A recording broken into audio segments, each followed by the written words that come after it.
রাজধানীর শাহবাগে ছাত্র রাজনীতিতে উত্তেজনা। ছাত্রদল ও ছাত্র শিবিরের মধ্যে হাতাহাতি ও পাল্টাপাল্টি ধাওয়ার ঘটনা ঘটেছে। বৃহস্পতিবার সন্ধ্যায় শুরু হওয়া এই উত্তেজনা রাত পর্যন্ত চলতে থাকে শাহবাগ থানার আশেপাশে। সূত্র জানায়, একটি ফেসবুক পোস্টকে কেন্দ্র করে দুই পক্ষের মধ্যে বিরোধের সূত্রপাত। অভিযোগ ওঠে, এআই প্রযুক্তি ব্যবহার করে একটি আপত্তিকর ছবি তৈরি ও ছড়িয়ে দেওয়া হয়েছে। এর প্রতিবাদে ছাত্রদলের নেতাকর্মীরা বিক্ষোভ মিছিল করে এবং শাহবাগ থানায় মামলা করতে যায়।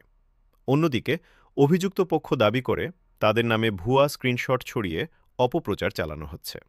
দুই পক্ষ থানায় মুখোমুখি হলে কথা কাটাকাটি থেকে শুরু হয়ে পরিস্থিতি হাতাহাতি ও ধাওয়ায় রূপ নেয়। এ সময় কয়েকজন নেতাকর্মীর ওপর হামলার অভিযোগও ওঠে। পরিস্থিতি নিয়ন্ত্রণে আনতে অতিরিক্ত পুলিশ মোতায়েন করা হয় এলাকায়। পুলিশ জানিয়েছে, বর্তমানে পরিস্থিতি নিয়ন্ত্রণে রয়েছে এবং অপ্রীতিকর ঘটনা এড়াতে সতর্ক অবস্থানে আছে আইনশৃঙ্খলা বাহিনী।